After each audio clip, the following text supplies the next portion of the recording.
Everyone, welcome to Via sisters kitchen. ನಾವಿವತ್ತು ದೊನ್ನೆ ಬಿರಿಯಾನಿ ಮಾಡೋದು ಹೇಗೆ ಅಂತ ತೋರಿಸ್ಕೊಡ್ತಾ ಇದ್ದೀನಿ. ನೀವು ಕೂಡ ಮನೇಲಿ ಈಸಿಯಾಗಿ, ಕ್ವಿಕ್ಕಾಗಿ, ಟೇಸ್ಟಿಯಾಗಿ ಮಾಡುವಂತಹ ರೆಸಿಪಿ ಇದು. ಸೊ ಕಂಪ್ಲೀಟ್ ರೆಸಿಪಿಗೋಸ್ಕರ ವಿಡಿಯೋನ ಸ್ಕಿಪ್ ಮಾಡದೆ ಕೊನೆವರೆಗೂ ನೋಡಿ.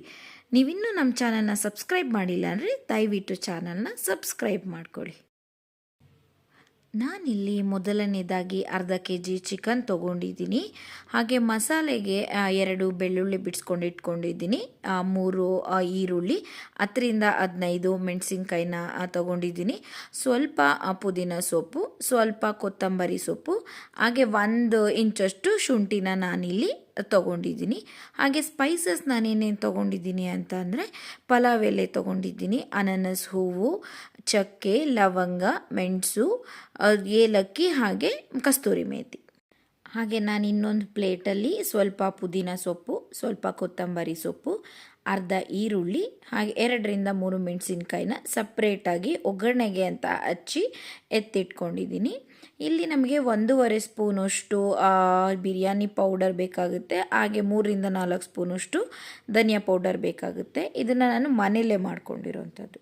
ನೆಕ್ಸ್ಟ್ ನಾನಿಲ್ಲಿ ಒಂದು ಮಿಕ್ಸಿ ಜಾರ್ಗೆ ನಾವು ಬಿಡಿಸಿದ್ದಂತಹ ಬೆಳ್ಳುಳ್ಳಿ, ಹಚ್ಚಿಟ್ಕೊಂಡಿದ್ದಂತಹ ಈರುಳ್ಳಿ, ಹಾಗೆ ಮೆಣಸಿನ್ಕಾಯಿ, ಶುಂಠಿ, ಕೊತ್ತಂಬರಿ ಸೊಪ್ಪು, ಪುದೀನ ಸೊಪ್ಪು ಎಲ್ಲನೂ ಹಾಕಿ ನಾನು ಗ್ರೈಂಡ್ ಮಾಡ್ಕೊತಾ ಇದ್ದೀನಿ. ಸೊ ನೀವು ಗ್ರೈಂಡ್ ಮಾಡ್ಕೊಬೇಕಾದ್ರೆ ಸ್ವಲ್ಪ ನೀವು ನೀರನ್ನ ಸೇರಿಸ್ಕೊಂಡು ಗ್ರೈಂಡ್ ಮಾಡಿಕೊಂಡ್ರೆ ಒಳ್ಳೆಯದು. ನೆಕ್ಸ್ಟ್ ನಾನಿಲ್ಲಿ ಸ್ಟವ್ ಹಚ್ಕೊಂಡು ಕುಕ್ಕರ್ನ ಬಿಸಿಗೆ ಅಂತ ಇಡ್ತಾ ಇದ್ದೀನಿ. ಸೊ ಕುಕ್ಕರ್ ಬಿಸಿ ಆಗಿದೆ. ನಾನಿಲ್ಲಿ 7-8 ಸ್ಪೂನಷ್ಟು ಆಯಿಲ್ನ ಹಾಕ್ಕೊತಾ ಇದ್ದೀನಿ. ಸೊ ನೀವು ತುಪ್ಪ ಬೇಕಾದ್ರೆ ಆ್ಯಡ್ ಮಾಡ್ಕೊಬೋದು. ಸೊ ಇಲ್ಲಿ ಎಣ್ಣೆ ಕಾಯ್ದಿದೆ. ನಾನಿಲ್ಲಿ ಅರ್ಧ ಹಚ್ಚಿಟ್ಕೊಂಡಿದ್ದಂತಹ ಈರುಳ್ಳಿನ ಹಾಕ್ಕೊತಾ ಇದ್ದೀನಿ. ಹಾಗೆ 2-3 ಮೆಣಸಿನ್ಕಾಯಿ ಹಚ್ಚಿದ್ನಲ್ಲ, ಸೊ ಅದನ್ನು ಸಹ ನಾನಿಲ್ಲಿ ಸೇರಿಸ್ಕೊತಾ ಇದ್ದೀನಿ. ಸೊ ಅದು ಹಾಕಿದ್ಮೇಲೆ 1 ನಿಮಿಷ ನೀವು ಅದೇ ಆಯಿಲಲ್ಲಿ ಫ್ರೈ ಮಾಡಬೇಕು. ಸೊ ಇದು ಫ್ರೈ ಮಾಡಾಗಿದೆ. ನಂತರ ನಾನು ತೆಗೆದಿಟ್ಕೊಂಡಿದ್ದಂಥ ಸ್ಪೈಸಸ್ನ ಒಂದೊಂದಾಗಿ ನಾನು ಆ್ಯಡ್ ಮಾಡ್ಕೊತಾ ಹೋಗ್ತೀನಿ. ಸೊ ನಾನಿಲ್ಲಿ ಮೊದಲನಾಗಿ ಚಕ್ಕೆ ಹಾಕಿದ್ದೀನಿ, ನೆಕ್ಸ್ಟು ಅನಾನಸ್ ಹೂವನ್ನ ಹಾಕ್ಕೊತಾ ಇದ್ದೀನಿ, ಆಮೇಲೆ ಲವಂಗ, ಮೆಣಸು ಮತ್ತು ಏಲಕ್ಕಿನ ಒಟ್ಟಿಗೆ ಹಾಕ್ಕೊಂಡು ನೆಕ್ಸ್ಟು ಪಲಾವ್ ಎಲೆ ಆ್ಯಡ್ ಮಾಡಿ, ಸೊ ಲಾಸ್ಟಾಗಿ ಕಸ್ತೂರಿ ಮೇಥಿನ ನಾನು ಅದರಲ್ಲಿ ಹಾಕ್ತಾಯಿದ್ದೀನಿ. ಸೊ ಹಾಕಿದ ನಂತರ ನೀವು ಅದೇ ಎಣ್ಣೆಯಲ್ಲಿ ಚೆನ್ನಾಗಿ ಅದು ರೋಸ್ಟ್ ಆಗೋವರೆಗೂ ನೀವು ಅದನ್ನು ಹುರ್ಕೊಬೇಕು. ಅದೇ ಎಣ್ಣೆಯಲ್ಲಿ ನೋಡ್ಬೋದು ನೀವಿಲ್ಲಿ ಅದು ಚೆನ್ನಾಗಿ ರೋಸ್ಟ್ ಆದಮೇಲೆ ನೆಕ್ಸ್ಟು ಕೊತ್ತಂಬರಿ ಸೊಪ್ಪು ಮತ್ತು ಪುದೀನ ಒಗ್ಗರಣೆಗೆ ಅಂತ ಹಚ್ಚಿ ಎತ್ತಿಟ್ಕೊಂಡಿದ್ನಲ್ಲ, ಸೊ ಅದನ್ನು ಹಾಕಿ ಹಸಿ ವಾಸನೆ ಹೋಗೋವರೆಗೂ ಆಯಿಲಲ್ಲಿ ಚೆನ್ನಾಗಿ ಫ್ರೈ ಮಾಡಬೇಕು. ಹಾಕಿರುವಂತಹ ಕೊತ್ತಂಬರಿ ಸೊಪ್ಪು, ಪುದೀನ ಸೊಪ್ಪು ಎಲ್ಲ ಸ್ಪೈಸಸ್ಸು ಪ್ರಾಪರಾಗಿ ಎಣ್ಣೆಯಲ್ಲಿ ಫ್ರೈ ಆಗಿದೆ. ನೆಕ್ಸ್ಟ್ ಸ್ಟೆಪ್ ಏನಂತ ನೋಡೋಣ ಬನ್ನಿ. ನಾನಿಲ್ಲಿ ಎತ್ತಿಟ್ಕೊಂಡಿದ್ದಂತಹ ಕೊತ್ತಂಬರಿ ಸೊಪ್ಪು, ಪುದೀನ, ಈರುಳ್ಳಿ, ಬೆಳ್ಳುಳ್ಳಿನೆಲ್ಲ ಗ್ರೈಂಡ್ ಮಾಡಿ ಮಸಾಲೆನ ರೆಡಿ ಮಾಡ್ಕೊಂಡಿದ್ದೀನಿ. ಸೊ ನೆಕ್ಸ್ಟು ಗ್ರೈಂಡ್ ಮಾಡಿದ್ದಂತಹ ಪೇಸ್ಟ್ನ ನಾನಿಲ್ಲಿ ಆ್ಯಡ್ ಮಾಡ್ಕೊತಾ ಇದ್ದೀನಿ. ಸೊ ರುಬ್ಬಿರುವಂತಹ ಫುಲ್ ಪೇಸ್ಟ್ನ ನಾವು ಇದರೊಳಗೆ ಹಾಕಿ ಚೆನ್ನಾಗಿ ಹಸಿ ವಾಸನೆ ಹೋಗೋವರೆಗೂ ಹುರ್ಕೊಬೇಕು. ಇಲ್ಲ ಅಂತಂದರೆ ಅದು ಹಸಿ ವಾಸನೆ ಬಂದರೆ ಬಿರಿಯಾನಿ ಹಾಳಾಗೋಗ್ಬಿಡುತ್ತೆ. ಸೊ ಚೆನ್ನಾಗಿ ಎಣ್ಣೆಯಲ್ಲಿ ರೋಸ್ಟ್ ಮಾಡ್ಕೊಬೇಕು. ನೀವು ನೋಡ್ಬೋದು, ಸೊ ಹಾಕಿರುವಂತಹ ಪೇಸ್ಟು ಆಯಿಲಲ್ಲಿ ಚೆನ್ನಾಗಿ ಫ್ರೈ ಆಗ್ತಾ ಇದೆ. ಸೊ ಅದು ಇವಾಗ ನೋಡಿದ್ರೆ ಕಂಪ್ಲೀಟಾಗಿ ಹಸಿ ವಾಸನೆ ಹೋಗಿದೆ. ಸೊ ನಾವು ನೆಕ್ಸ್ಟ್ ಇದಕ್ಕೆ ಚಿಕನ್ನ ಆ್ಯಡ್ ಮಾಡ್ಕೊತಾ ಇದ್ದೀವಿ. ನಾ ಹೇಳ್ದಂಗೆ ಅರ್ಧ kg ಚಿಕನ್ನ ನಾನಿಲ್ಲಿ ಹಾಕ್ಕೊತಾ ಇದ್ದೀನಿ. ನಿಮಗಿನ್ನೂ ಜಾಸ್ತಿ ಬೇಕಂತಂದರೆ ಇನ್ನೂ ಜಾಸ್ತಿ ಸಹ ಚಿಕನ್ ಹಾಕ್ಕೊಬೋದು. ನಾನಿಲ್ಲಿ ಅರ್ಧ kgಗೆ ಮಸಾಲೆ ತೊಗೊಂಡಿರೋದ್ರಿಂದ ಅರ್ಧ kg ಚಿಕನ್ನ ಸೊ ಹಾಕ್ಕೊತಾ ಇದ್ದೀನಿ. ಹಾಕಿ ಒಂದು 3-4 ಸಲ ಚೆನ್ನಾಗಿ ತಿರುಗಿಸ್ಬೇಕು. ನಾನು ಪದೇ ಪದೇ ಏನಕ್ಕಿಲ್ಲಿ ತಿರುಗಿಸ್ತಾ ಇದ್ದೀನಿ ಅಂತ ಅಂದರೆ ಅದು ಮಸಾಲೆ ಎಲ್ಲ ಚಿಕನ್ ಪೀಸ್ ಒಳಗೆ ಅಬ್ಸರ್ವ್ ಮಾಡ್ಕೊಬೇಕು. ಸೊ ಆವಾಗಲೇ ಅದು ಬಿರಿಯಾನಿ ಟೇಸ್ಟು ತುಂಬ ಚೆನ್ನಾಗಿ ಬರೋದು. ಸೊ ನೀವು ನೋಡ್ಬೋದು ಇಲ್ಲಿ.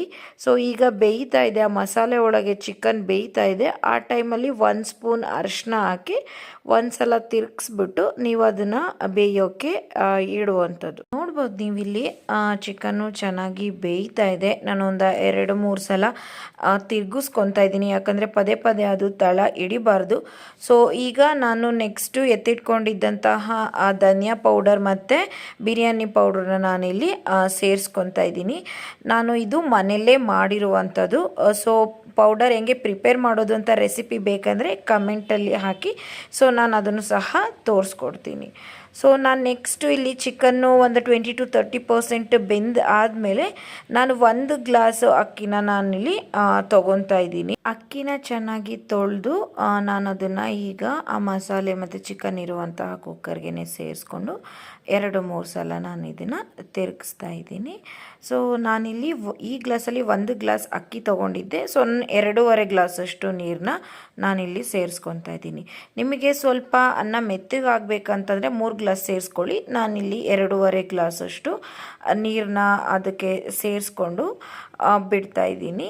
ಕೊನೆಯದಾಗಿ ನಾನು ಇಲ್ಲಿ ಉಪ್ಪನ್ನ ಹಾಕ್ಕೊತಾ ಇದ್ದೀನಿ. ರುಚಿಗೆ ತಕ್ಕಷ್ಟು ಉಪ್ಪನ್ನು ನೀವೆಲ್ಲ ಹಾಕ್ಕೊಂಡ್ರೆ ಸಾಕು. ನಾನಿಲ್ಲಿ ಕುಕ್ಕರ್ನ ಕ್ಲೋಸ್ ಮಾಡ್ತಾ ಇದ್ದೀನಿ.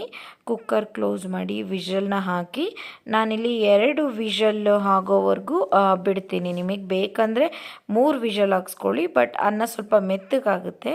ಬಟ್ ನಾನಿಲ್ಲಿ 2 ವಿಷಲ್ ಮಾತ್ರ ಹಾಕ್ಸ್ಕೊತಾ ಇದ್ದೀನಿ. ನೀವಿಲ್ಲಿ ನೋಡ್ಬೋದು 2 ವಿಷಲ್ ಆಗಿದೆ. ಸೊ ನಾನೀಗ ಗ್ಯಾಸ್ನ ಆಫ್ ಮಾಡಿಕೊಂಡು ಕುಕ್ಕರು ತಣ್ಣಗಾಗೋಕ್ಕೆ ಬಿಟ್ಟಿದ್ದೀನಿ. ನಾನೀಗ ಕುಕ್ಕರ್ ಲಿಡ್ನ ಓಪನ್ ಮಾಡ್ತಾ ಇದ್ದೀನಿ. ನೀವು ನೋಡ್ಬೋದು ಇಲ್ಲಿ ಅನ್ನ ಎಷ್ಟು ಚೆನ್ನಾಗಿ ಬೆಂದಿದೆ, ಚಿಕನ್ ಪೀಸಸ್ ಎಲ್ಲ ಎಷ್ಟು ಪ್ರಾಪರಾಗಿ ಕುಕ್ ಆಗಿದೆ. ಸೊ ನೋಡ್ತಾ ಇದ್ರೇ ನಿಮಗೂ ತಿನ್ನಬೇಕು ಅನಿಸ್ತಾ ಇದೆ ಅಲ್ವಾ? ಸೊ ನೀವು ಕೂಡ ಮನೆಯಲ್ಲಿ ಟ್ರೈ ಮಾಡಿ. ಚೆನ್ನಾಗಿತ್ತು ಅಂತ ಅಂದರೆ ದಯಮಾಡಿ ಕಮೆಂಟ್ ಮಾಡೋದನ್ನ ಮರಿಬೇಡಿ.